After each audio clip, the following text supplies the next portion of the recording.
helping to detect potential concerns early. With minimal radiation and no invasive procedures, the DASH scan offers a safe, comprehensive look at your health.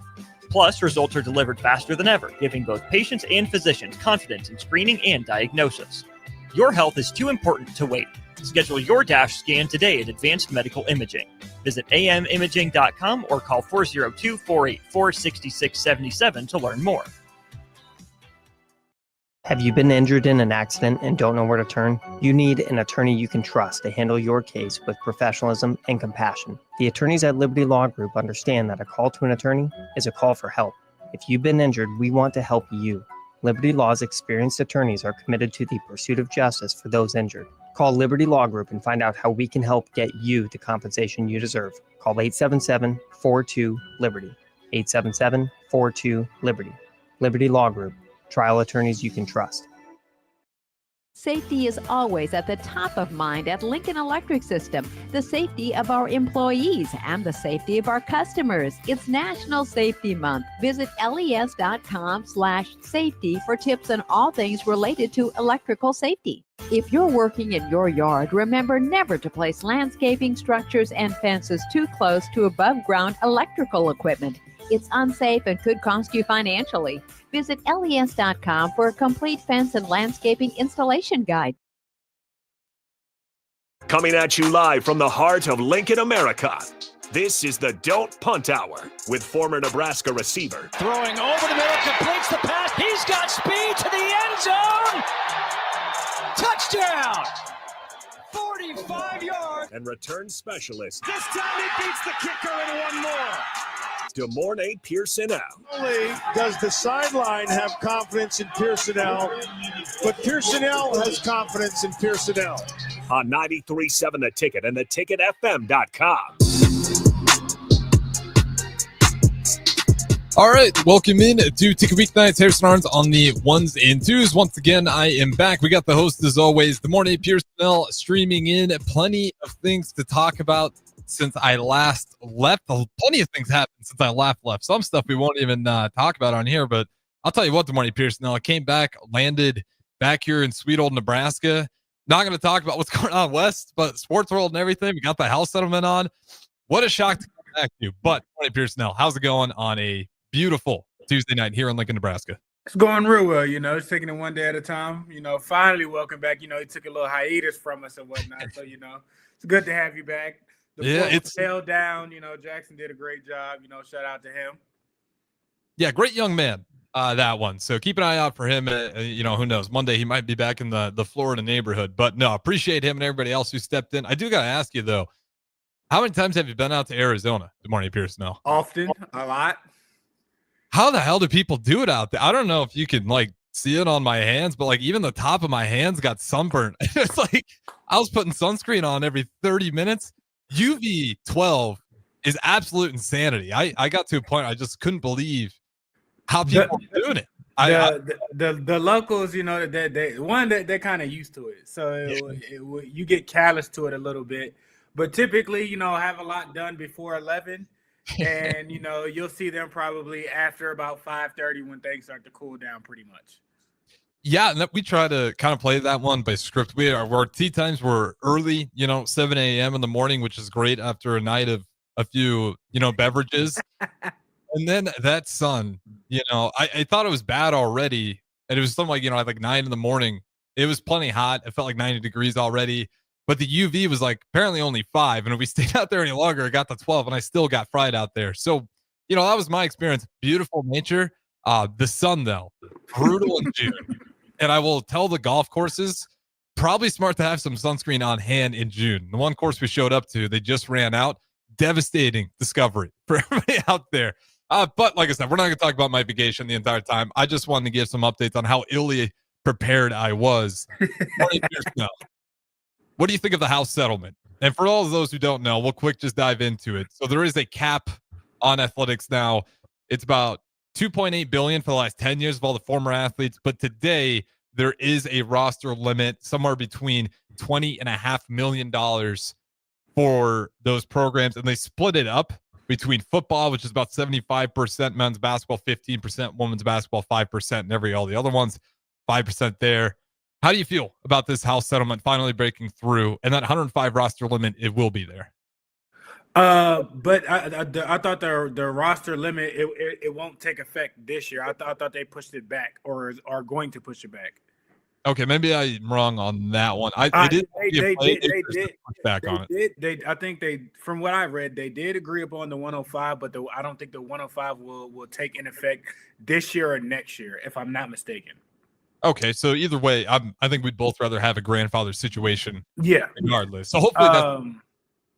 I think it's good because what the cap will do will now everybody has the same type of money. It won't be. I think that takes out the bidding wars. So Ohio State will be offering you the same money that Florida State potentially might offer you. There's not going to be high. I mean, of course, there's going to be other other equity groups that have to go through the clearinghouse to make sure that that athletes can allow to get the money, which is I'm not opposed to that, but I mean it's funny how quick these things get resolved when a lot of stuff is have been threatened and whatnot. But I think the fact that kids will actually be able to go and pick places off of it's the closest thing to college football still being college football. You won't necessarily have Texas, UCLA necessarily outbidding each other. The money's going to be the same all across college football. So that is the same with the university offering you, a chunk of change. So it goes back to still, a kid going there, still having to fit there and whatnot, because, another university might offer you a bit more that, might take some money out of another position's pockets or whatnot. Now that may happen or whatnot, but for the most, there is a max number that kids won't be able to go over. So I think that keeps at least a new type of integrity to college football. That of course, people will have boosters and whatnot, but you still have to go through the clearinghouse. It's just not the Wild Wild West. Oh, well, we got this, booster over here or some person over here that's going to give you 10, 500K or whatnot. I think they implemented good enough rules to kind of clean up a lot of stuff to where it's not, just free money given to these kids. It has to be an actual process to go through stuff. So I thought that was that was really, really good.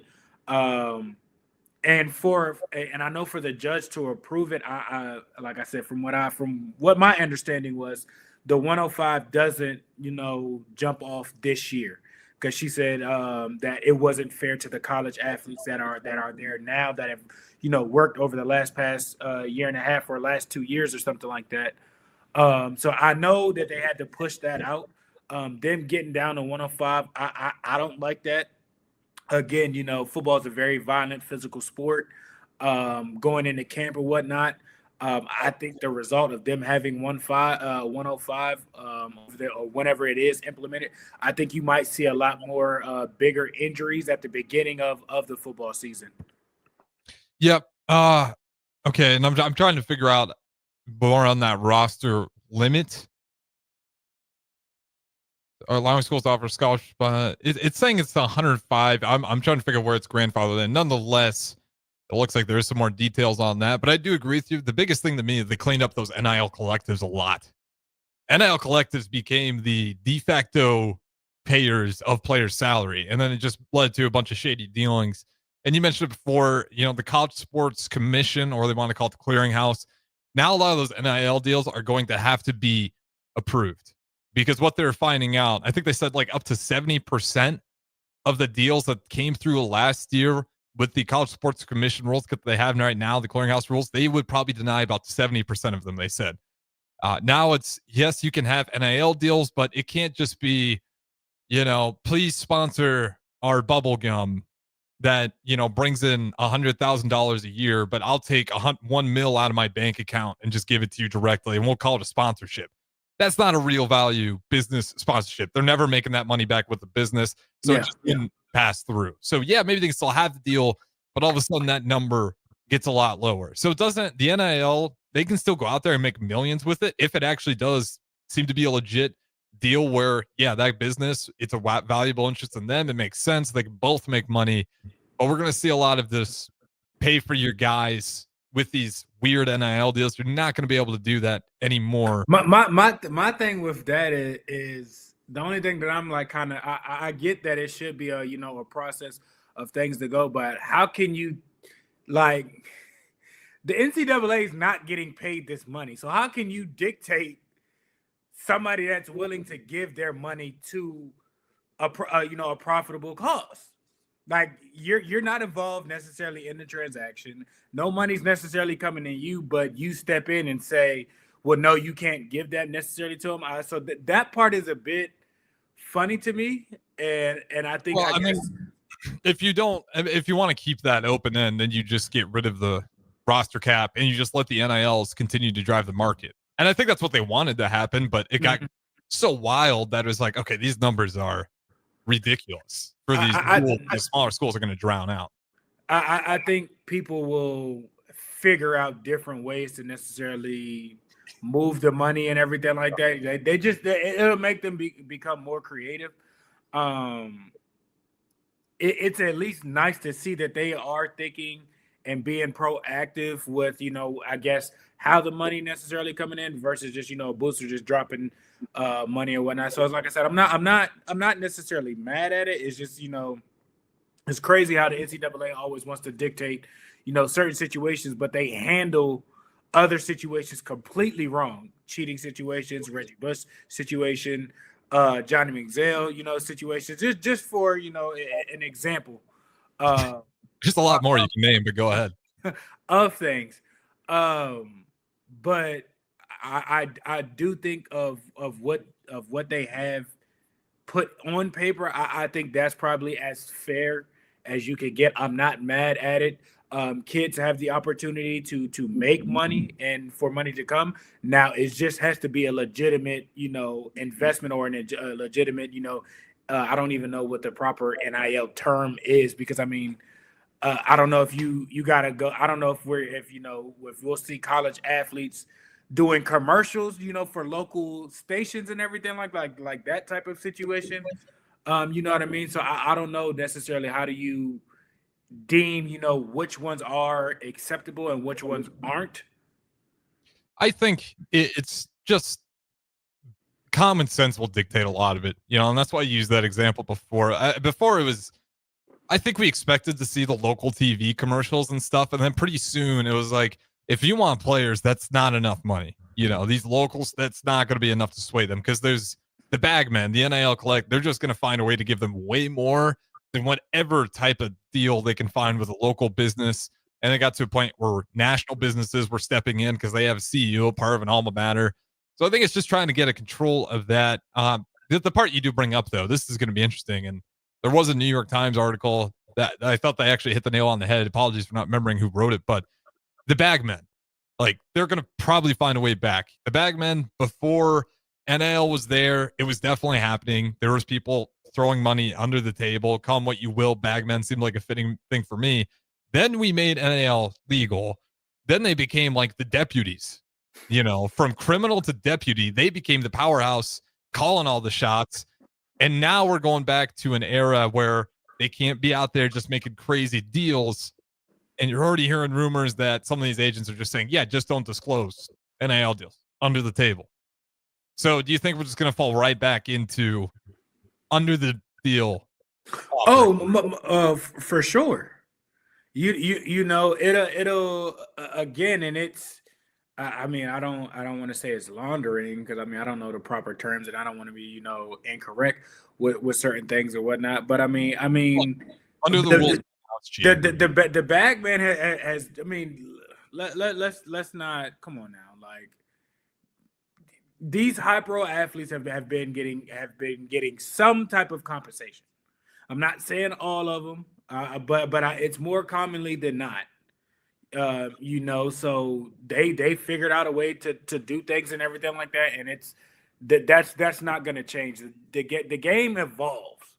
I don't necessarily know what the next step is, with that and everything like that. I don't know. Let's say, hey, if you sign, I mean, and this is just me thinking, what if it's, how Huddle came out with the accounts to get people broadcast and to do a highlight films and whatnot. Who's to say, okay, well, if you partner, let's just use, what's the NIL funds for Nebraska? 1890, I believe.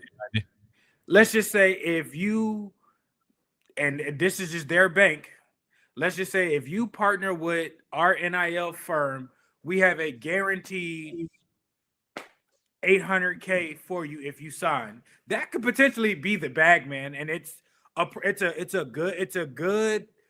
good cover up. You know what I mean? Like it's a fair way. It can make sense and whatnot.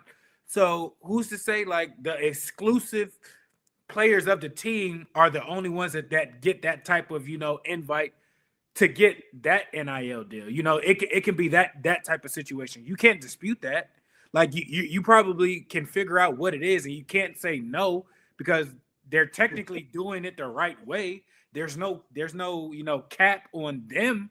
They can give you an extra $2 million if they got it.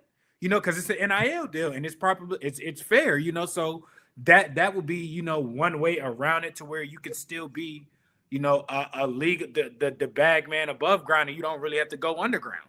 You know what I'm saying? Like, and if I thought of that, you're trying to tell me other people in across America, haven't thought about doing it that way. You know what I mean? So there's going to be ways of how to get around that for sure. Whether it's the legal way, the correct way, the right way, or the back road way. Either way, it's going to happen. And I think you'll see a little bit of both. And that's 70. I think that's a somewhat fair number. They said they get rid of about 70 of the deals they would reject. Imagine about 25 of them try to fight it. Maybe 10% actually do get cleared. So about 60%, just for a rough number. And from what are those numbers? Like I think it's more than that could be from the first year of stuff. That could be the last 6 months of stuff. Like you don't know exactly what the full number is because they're dictating the numbers put in. So it may be more than that. It may be less than that. It may not be an accurate picture. I think of like the Texas Tech rosters where you're going to be able to get some superstars and you're totally going to be able to like, no, look, the money seems high. It makes sense. And those guys are going to clear. I think this is going to hurt more of the teams who just have a ton of money and then just fill up with depth. And even though those guys, NAL wise, you don't see them out there. You don't see them with a ton of deals. You just know that they're getting a ton of money to be on that roster. And that's why I think the bagman's going to come back. My biggest fear in all of this is like through all the work that we did. And I'm glad we crossed the bridge that players can get paid now. That might be about the only thing we can check off as being successfully done. If you think about it, we're kind of back to square one. Now our guys can just get paid, but we still don't really have a great way to get rid of the under the money table. Who's to say that, let's for instance, the Texas Tech people. Mm-hmm. Who's to say that all their players or whatnot, you can get an internship, a paid internship.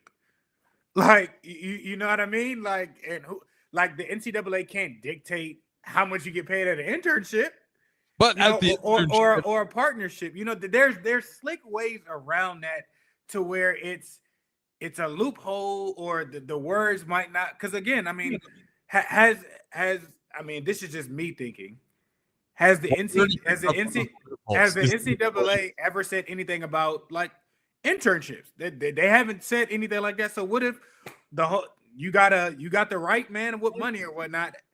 Look, you can make $100K with this internship. All you got to do is work a week. All right, whatever.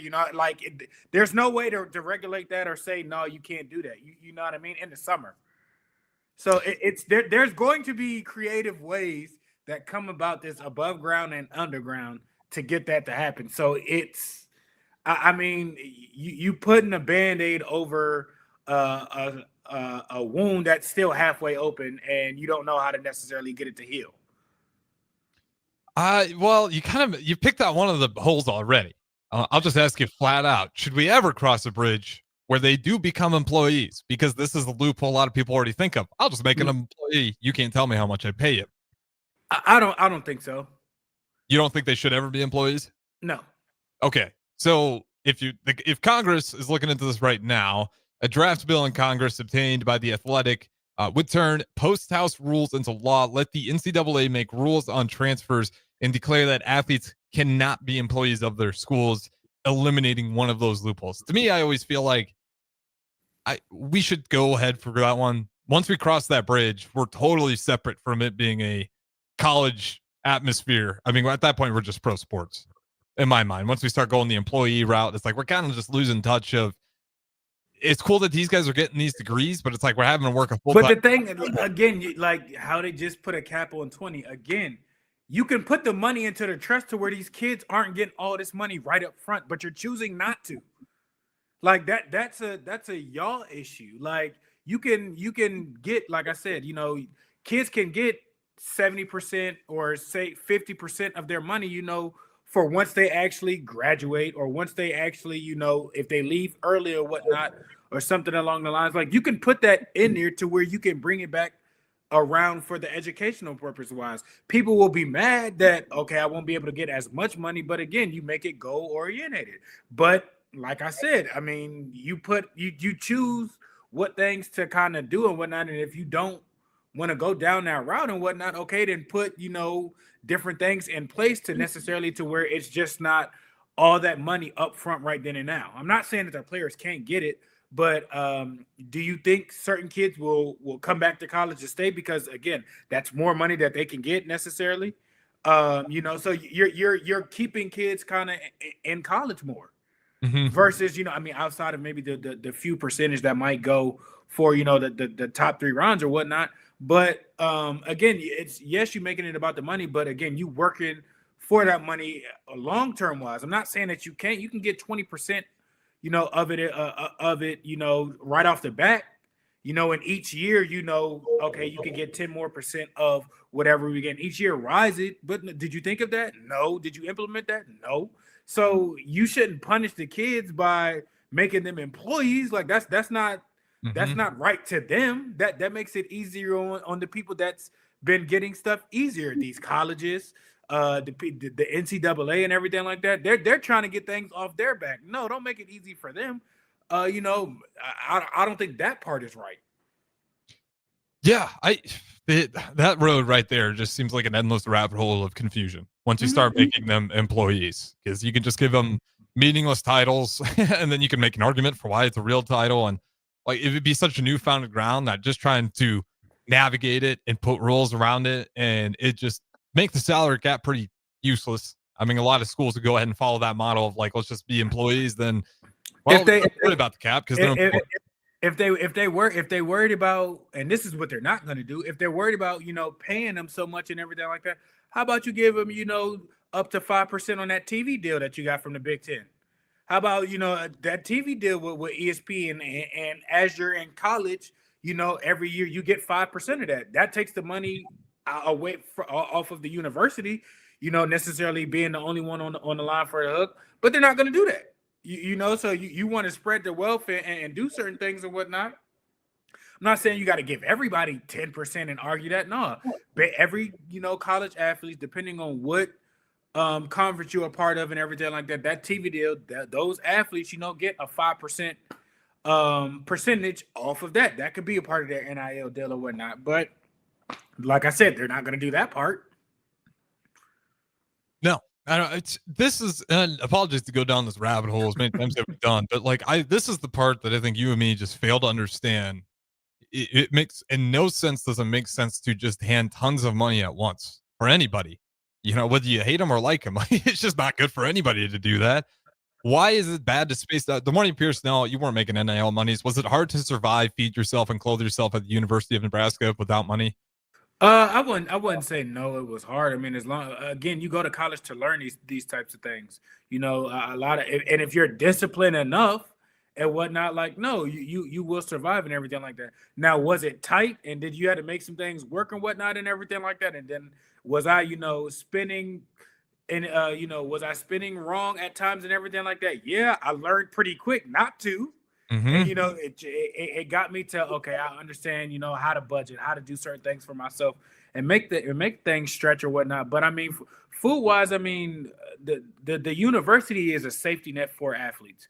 Anything and everything you want, you have access to, from healthcare, from food wise, housing wise, and everything like that. Therapy. You're You can situated. get therapy there now too if you got mental problems going on. Again, so you're situated. So if something does go on, or something happens bad and everything like that, like, it's completely on the athlete, because of them not self-regulating and self-checking themselves and everything like that. And I think the university again should have mandatory classes for all athletes all 4 years on business-wise stuff and everything like that, because those kids don't necessarily know a whole lot. They're still learning and figuring out stuff.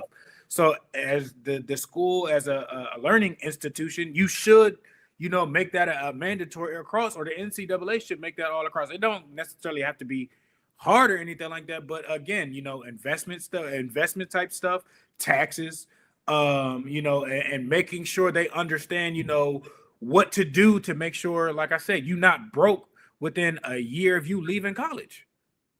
Yeah, and that's where I'm sure that they're pushing for that. But again, it's like, man, I'm not saying these kids got to grind it out. Like 10K, if you got that, freshman year, here's 10K. You're going to make that work. And even if you run it, even if you spend it way too fast, it's much better blowing through your 10K than the 6 figures you're going to get. Because then you'll blow through the 10K, like, whoa, 10K doesn't travel nearly as much as they thought it did. You'll start looking at the cars, chains, some of the stuff, whatever you're into, and you'll start regretting some of those purchases. So if you just space it out, sometimes they need a slap in the face. If I was 30 and I got, a sudden 6 figures in my account, I'd probably go find someone with an economic background, be like, hey, help me out so I don't just burn a hole through this money right away. Because the first thing I want to do is new car, all the stuff that young people want. They're going to immediately want to go get those things. I just think it's a pretty simple solution if you space that stuff out. Give them a decent chunk of money, so where even if they blow through it, it's not all their money, and at the very least, it can be a reality check for them of like, that money does not last forever. All right, with that being said, we'll talk a little bit more Husker football on the other side. We did get another recruit, but we also got to talk some NBA finals, because Halliburton, dude's been unstoppable. I left and I came back absolutely, I landed in Phoenix, blown away that they found a way to win game 1. They lost game 2, but we'll talk about that all next. Don't Punt Hour. Good morning, Pierson-El, Harrison Arns. Talk to you in a bit. Empower a child today with the Teammates Mentoring Program. Hope is only a conversation away when you choose to share your talent, time, and heart with a child. Together, you can build a relationship based on strengths and chart a brighter future, 1 week at a time. Find out how you can be a mentor by visiting LincolnTeammates.org. Become what you needed as a kid by joining the Teammates Mentoring Program today. At Valentino's, we're on a mission for tradition. On every slice, for every bite. Golden baked crust, cooked to perfection every time. Savory sweet sauce that's made from our own secret recipe. Loaded with the perfect amount of fresh toppings and melty mozzarella cheese. It's the tradition that Nebraskans have come to love. From game day to every day. Valentino's. Taste the tradition. With UBT, you've got total control over your money. Like Doug, who runs his game day tailgate like a well-oiled machine. I got burgers, brats, chicken, dogs, plus all the fixins. And with the UBT Go app, I can track my food spending from anywhere. Pro move. They don't call me Grill Sergeant for nothing. No matter your goals, UBT helps you feel good about reaching them. Union Bank and Trust. Member FDIC. Wall-to-Wall Wine and Spirits is your place in North Lincoln to go for all your needs in wine, spirits, and beer. They also have a large variety of cigars in their walk-in humidor, and they have a top-notch walk-in temperature-controlled high-end wine room. Plus, you can enjoy free samples from their tasting bar. There's only one place to go for all your needs for spirits and cigars. That's Wall-to-Wall Wine and Spirits on North 27th Street in Lincoln.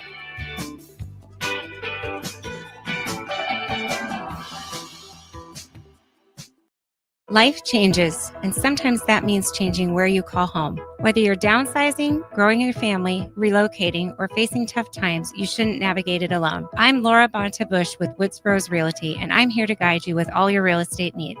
As wife of football coach Bill Bush, I understand the importance of teamwork and making sure you are supported every step of the way with honesty, integrity, and compassion. If you're looking for a game plan to buy or sell your home, text the word HOME to 402-534-1919. That's HOME to 402-534-1919. Staying healthy and comfortable starts with the air you breathe. If you're noticing more dust, odors, or allergies, it could be time for duct cleaning from Bryant. Pure Air starts with cleaner air ducts, hair with enhanced filtration and purifications options, and the difference is amazing. When the air you breathe is clean and fresh, your home smells fresher, and your family is healthier. Time for cleaner air in your home? Call Bryant for a free estimate. Bryant Air Conditioning, Heating, Electrical, and Plumbing. 467-1111. Bryant, whatever it takes. Lincoln's new craft cocktail lounge is Bar 48 in Lincoln. Located at 2639 North 48th Street, Bar 48 offers everything from cocktails to beer to wine and so much more. With summer right around the corner, you can always enjoy Bar 48's frozen beverages. Follow them on Facebook to stay up to date on their live music performances every Saturday night. Make plans to visit Bar 48 on North 48th Street in the heart of the University Place neighborhood today. A1 Automotive's second location is now open at 5110 State Hill Drive, just off of Yankee Hill Road. The new location continues to specialize in all makes and models and provides personalized service as they have for 15 years. To honor the new store opening, A1 is offering $25 off any service over $300, $50 off services over $500, and $75 off services that total over $750, all through July 31st. Schedule your appointment today at a1autolincoln.com and visit their new location in South Lincoln at 5110 State Hill Drive. Step into healing at Prairie Orthopedic and Plastic Surgery. Our team of top-notch medical professionals turns pain into progress with state-of-the-art treatments and compassionate care. Visit prairieortho.com and discover the difference in quality orthopedic and plastic surgery services tailored to your unique needs. Your health matters, and Prairie Orthopedic and Plastic Surgery is dedicated to helping you thrive. Reach your full potential. Embrace a better tomorrow with Prairie Orthopedic and Plastic Surgery. Is it time to replace your home comfort system? Call Bryant and save money in every way. Bryant provides you with solutions that save. Save big immediately with attractive rebates, and save every day with lower operating costs. Most important, though, the systems are selected to fit you. The right system, priced right, properly installed. That's the way Bryant works for you. How much can you save? Call Bryant Air Conditioning, Heating, Electrical, and Plumbing for a free estimate. 467-1111. Bryant, whatever it takes. The weekend is here and you and the boys need a place to hang out after your day on the golf course. Lucky for you, that place exists at Liquid Assets Sports Bar and Grill in South Lincoln. The 19th hole at the course is great, but it doesn't have 30 TVs showing all sports with 23 beers on tap. You can enjoy all of that at Liquid Assets, as well as delicious smash burgers, wings, and much more. Don't end your hangout after the golf round ends. Get to Liquid Assets Sports Bar and Grill at 2755 Jamie Lane. This is the Don't Punt Hour on 93.7 The Ticket and theticketfm.com. Here is your host, Demorne Pierson-El.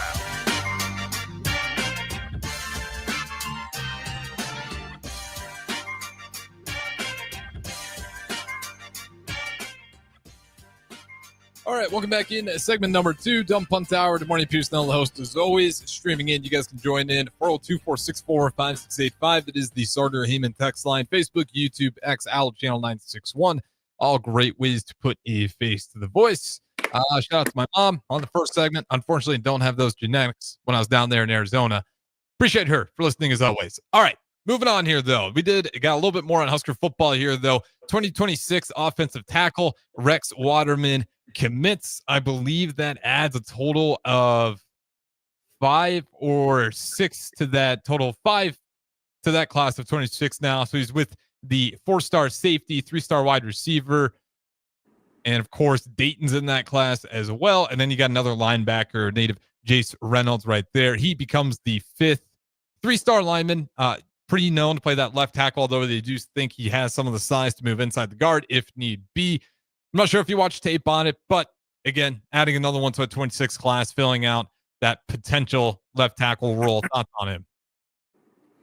I mean, anytime you could. By the way, forgot to mention his actual size. Anytime you can again acquire young talent, and the trenches, are where things are won. So the more people that you get with that, elite talent and whatnot, the better off things can be and whatnot. I mean, clearly, his statue, his stats, stars, and everything like that. I mean, he's a hot commodity for a reason. And necessarily certain that position is a real position that a lot of people go after. You submit, that tackle spot and everything like that, and a lot of things can fall in place for you. So, I mean, hats off to him. Welcome to the family. Hopefully see you sooner than later. You know what I mean? So, again, I think me and Jackson were talking about this last week because I think he was asking about, people saying that I think that it was a 26th class was, people were like, it's not that good or anything like that. Again, you can still add in, people can fight in and mix. You can add in from, transfer portal or other things or whatnot. Again, I mean, he has, a few people in front of that would be in front of him and everything like that, but he's still going to be able to come in and compete. And who's to say, he might not slide it, to guard first, then out to tackle, then that's versatility.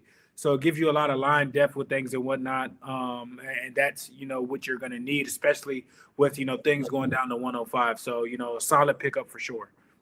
Yeah, my favorite thing that I watched on tape, and again, once he committed, you start, shout out to the Husker media. There's never enough of it. You start seeing all the highlight clips come out of him. Favorite thing about him, the favorite thing I'll find in any lineman, defense or offense, just really nasty. Just a really nasty guy in terms of loves the physical contact. It really likes to go to the end of the whistle. And seems to have a little bit of extra joy in it. So anytime he's on your team, you'll take that. 3-star. But again, I'm really high on this 3-star. Just looking at some of the tape, we'll see what it looks like when you really start going up against a bigger size. Him being, I think he was like 6'5", just short of 300 pounds. Competitive area in Arizona, but again, he definitely has a size advantage. So we'll see what it looks like. But certainly when he feels like he has the edge, he is pretty mean. So I like the addition a lot. Real quick before we do get to the NBA, we also got to talk Rodgers, Steelers. Were you expecting it? Surprised by it? It's not officially signed yet, but I think they're planning to sign it at the end of the week here. I mean, you knew what it was. When they didn't take a quarterback, high, especially very draftable candidates high. It was a reason for them not doing that. So it was just a matter of when the shoe was gonna drop. I think with him up there, I think the AFC honestly might be the AFC North. Between them, the AFC North and the AFC West, I think will probably the two hardest divisions. And I know people might want to say the NFC North and whatnot and everything like that, but you don't really know what Minnesota has, So we'll see how they. We know what Green Bay is. We know what Detroit is. We'll see what Chicago's going to be, and we'll see what the Vikings are going to be. But I think that AFC North, which is the Bengals, the Steelers, Ravens, and Browns with Joe Flacco. With the Browns, they went 10 games. That's going to be a real hard division. People may say what they want about A-Rod. A-Rod is a talented future Hall of Fame quarterback. He started to play a lot better last year, being close to 2 years from the injury and whatnot. I expect, him to be a lot better. So, I mean, I think they're going to be dangerous. I think they really are. In that division too. I mean, that's where the losses really come from. I'm just curious to see how this thing shakes out. He's going to have a good offensive line, which will serve him a lot. He'll have a decent offensive line. I wouldn't say decent, more fair. You wouldn't want to group them in the top quarter. decent offensive line. I'd say an upgrade. You got a probably a top 10 defense where they're going to keep the game close. And you got a key wide receiver in DK Metcalf. Well, how do you feel about the rest of the wide receiver core, though? I think the Austin kid is it. I can't remember the shorter, smaller statue guy. I think he's been a lethal weapon. I know he wears 19. He's shifty. I feel like they had some other free agents that were there also as well. I can't think of exactly who's all there. They kind of got not a ton of familiar. They got some familiar names for sure, but like right now, not a super accurate depth chart. Just what ESPN has. It's DK and Metcalf, and they got Robert Woods actually at that second spot, and then the second string they got Roman Wilson, Scotty Miller, Brandon Johnson still there, Lance McCutcheon's still there, and fourth string we won't really bring up, but it's not super deep. Brandon Johnson was the number two in Denver. He was an undrafted guy. I think when him and Cortland was going off, Robert Woods. I mean, he's an old vet. When you have a quarterback like A-Rod, you don't need much, and you got capable NFL guys there. So even if the separation isn't anything crazy, we've seen Devontae Adams, make how many tremendous catches with people pretty much right on him. So, and I'm not saying they have guys to that of that talent, but they are NFL receivers, so they can or should be able to catch contested catches and everything like that. With a talented quarterback like that and a game changer on that side of the offense, you get the Steelers have a chance. And then with their game changer with Watt on the defensive side, again, they're going to be in games, and I think that's going to be a defining factor. Like I said, I don't think A-Rod will be the reason why you lose games. You know what I mean? So, Mike Tomlin, he's with what he's had worse, and he still hasn't had a losing season. You add A-Rod to that. Good luck. I think they're going to be, very, very, I won't say explosive. I think they're going to be exciting, though. They're going to be fun to watch. Worst case scenario for Aaron Rodgers, he becomes the first quarterback under Mike Tomlin, and the Steelers go under 500. If he somehow pulls that off, then his career is going to be really jaded. But I'm not expecting it. I think that Steelers team, they'll be at worst, I think, right at that 500 mark. But I think that will certainly, you put Rodgers. Last year they were doing it with Rudolph for times, and they were still figuring out ways just for the defense holding on, and they were just such a mixed bag of quarterbacks in there, and the defense was doing enough. So adding Rodgers in there, hard for me to believe that they're going to get that much worse. As far as who's the best going to be, it might be the AFC North. NFC North is probably going to take a step down. Bears, we'll see if they meet expectations. Lions, we got to wait and see if they're going to fall back at all. Vikings, kind of wait and see with them. Packers, all good teams, but I don't think they have enough consistency. Then you go over to the AFC North. I think that might be the toughest division between the Ravens, Steelers, who I do think are going to be much better, Bengals. But then we kind of talked about the Cleveland Browns before. I'm intrigued by them more and more, especially now Nick Chubb did not re-sign with the Browns. He's going to be with the Texans. First of all, how much does that move the needle on the Texans acquiring Nick Chubb? There's still some questions about CJ Stroud's health, though I think he'll be fine once the season starts. They're still going to win the AFC South. It's not going to be close. I wouldn't say it necessarily moves the needle so much. For me, does it make it more of a playoff threat? Because I think they'll definitely win that South again. I think they get to the second round and get bounced again, if that. You're not going to beat the Chiefs. You're not going to beat Baltimore. And I think they can compete with Buffalo. You know what I mean? I definitely think that they can. Out of those three teams, I think Buffalo is probably the team that they could probably get. The other teams, I just don't think they're not there yet. I don't think it's enough firepower. There are too many, game records on the opposing side to where they win in MVPs. Not to say that CJ Stroud is not, but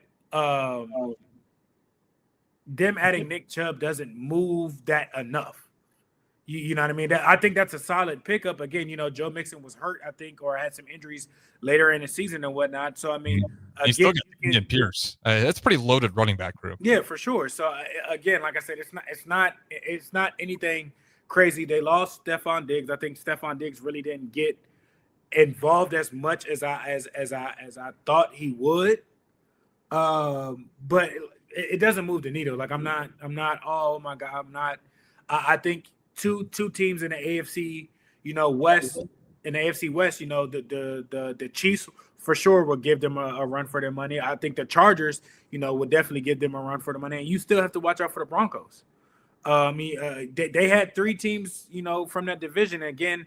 And I know that the Raiders are what they are, but they got Geno and you got, Pete Carroll and whatnot. So again, that's another tough division that I think a lot of people aren't giving, people, credit to that division, or at least, the Raiders. But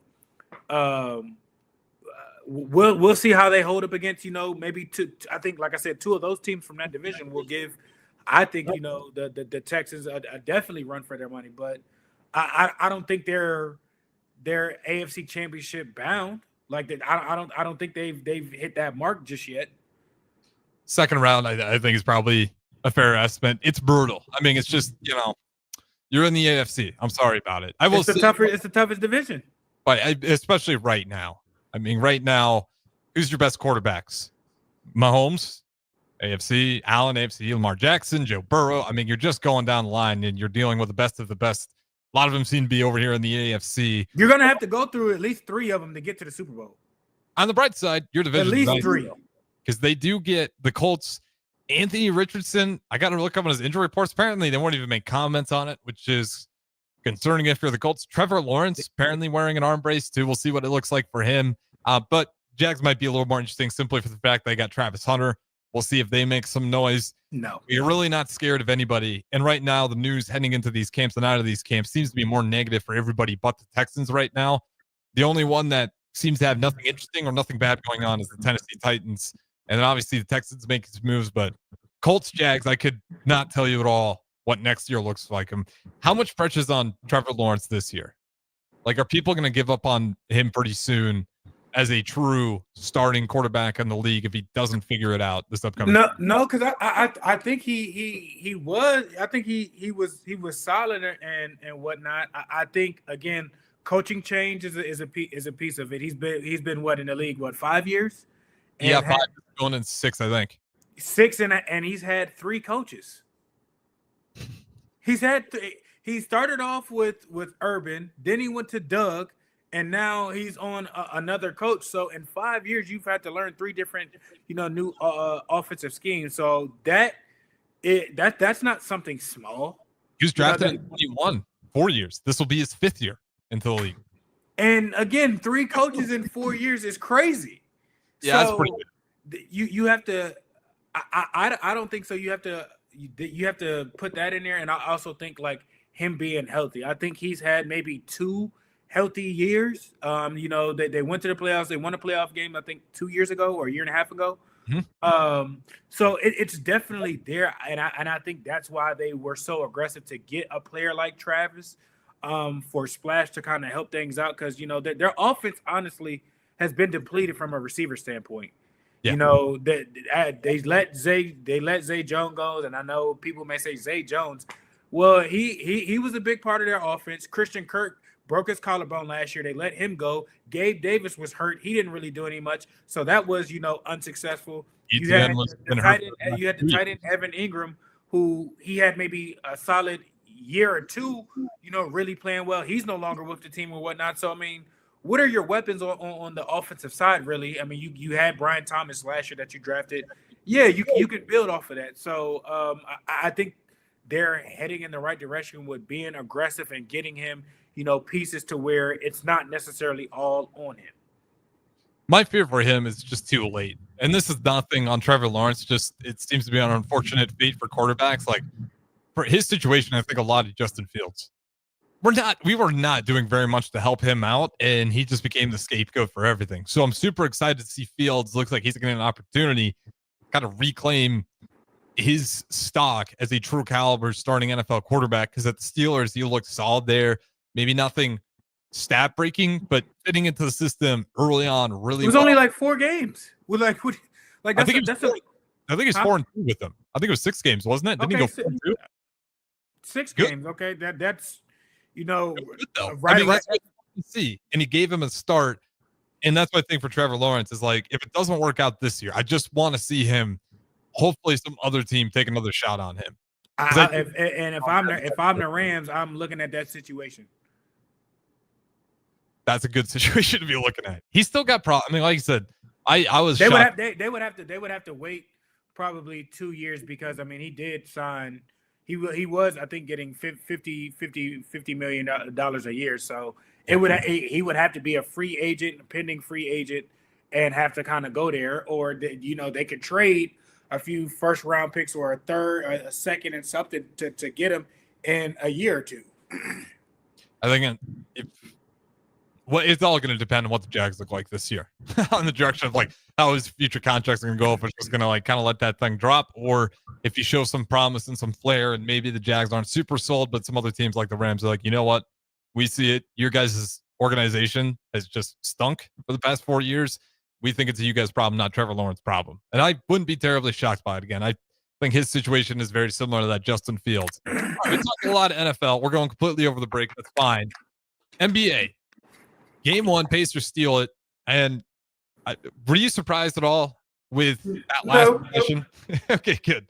We'll go through it. The incredible run that has been Tyrese Halliburton. Has he hit a game winner like in each series?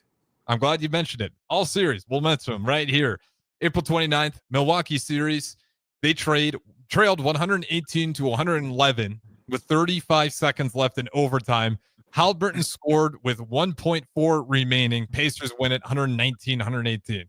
So he gets a buzzer beater in an overtime win in that Bucks series. Next series, Cleveland Cavaliers, 48 seconds left. They win 120-119. After we're trailing 119-112, he got in the game. I can't remember which one was that, but he makes that one with 1.1 seconds to go. And then May 21st, the New York series. Also gets one there. New York was leading 121-112 with, once again, a minute under to go, 51 seconds. Halliburton sent it into overtime on a jumper with no time on the clock. Indiana wins it 138-135. Flash forward to this series.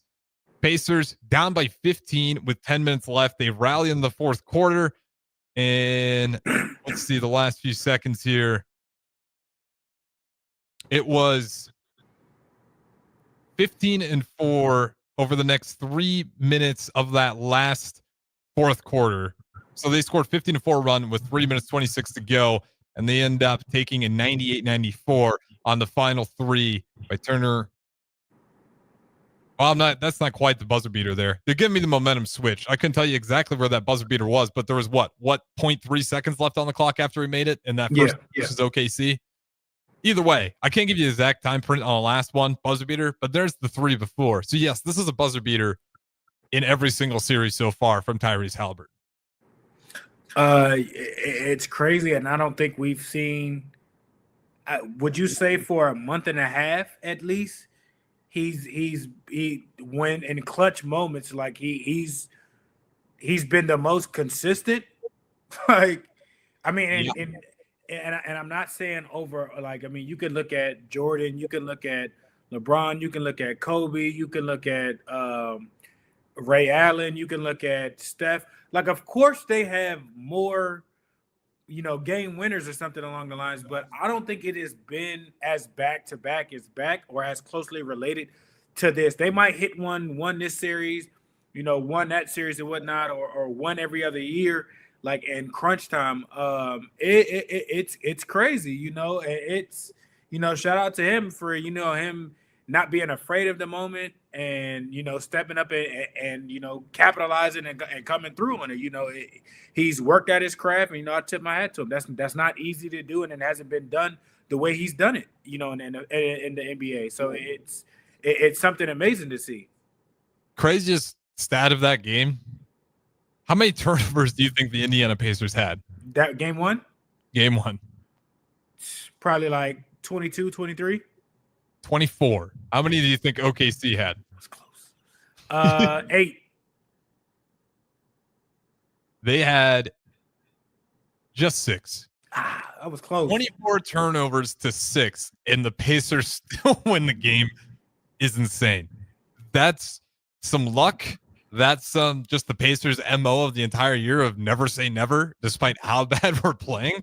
Because they're turning it over a lot, but they were also, I think, like 47% from 3, so they're hitting shots, turning it over. It's been the cost of their aggressiveness all year long. Sometimes they get in an awesome flow, and that rapid pace play, despite OKC picking up turnovers, they're playing too fast, out of their skis, not taking advantage. And it just, for whatever reason, the Pacers find themselves in those holes, and they don't ever seem to panic. Feel a little bit like the Kawhi Leonard run with Toronto. I know totally different stages in their career, but it just kind of felt like Kawhi Leonard. It has that type of shade, yeah. I guess it has a certain feel to it like that. I can see it. Well, it's ironic because who was his wingman? Siakam. And sure enough, Siakam's the wingman for Tyrese Halliburton, and you're seeing. I would say the other way around. Okay, Siakam's super consistent. I'm not going to hate on him. I think more. I think because of the publicity with Tyrese of what he's gotten with these shots, I think is the reason why people's like, oh, well, he's just like, when you really look at it and go look at the numbers, it's Siakam. Like, and I don't think it's necessarily close. If Siakam's not on or not having a good game, they lose. Yes. Like, if Tyrese is having an off or bad game or whatever, game 1, I think he only had 16 points and they still won. That's not what he finished. You know, so it's like I wouldn't say he's the number 1 guy. Honestly, I would say he's probably a Jaylen Brown type situation. I'm okay with that because Pascal Siakam, he definitely is getting lost to the mix because of the buzzer beaters, but he did win the Larry Bird Eastern Conference Finals MVP for a reason. For sure. If you look at the stats, you'll be like, oh, okay, never mind. I don't understand why he's consistently getting. I mean, he's having games where he's like multiple 30-point games in a row, if not quite 30, at least in the 20s, 25, and he's giving you 9, 10, 8 rebounds a game on top of pretty low turnover rate for as often as he attacks and how many times people are swiping. And he is the guy that has that playoff experience. Nobody's been in a finals. I think the last time the Pacers played in the finals, you have to go way, way back in time to figure out their finals appearance. But Siakam on that team, he's got the most experience, and it's definitely showing. Who do you got in Game 2 tomorrow night, 7:30 Central Time? Game 3 or Game 3? It's going back to Indiana. I think Indiana get him. I like it. OKC still scares me. I like the Indiana upset him story. I'm going to go ahead and give this one to OKC. Well, maybe they stop panicking a little bit. Don't get in the trap of paying pace to play with the Pacers. That being said, won't be surprised if it goes the other way around. We'll talk about it again tomorrow. Appreciate you guys listening. Don't go anywhere. We'll keep Tick Weeknights rolling.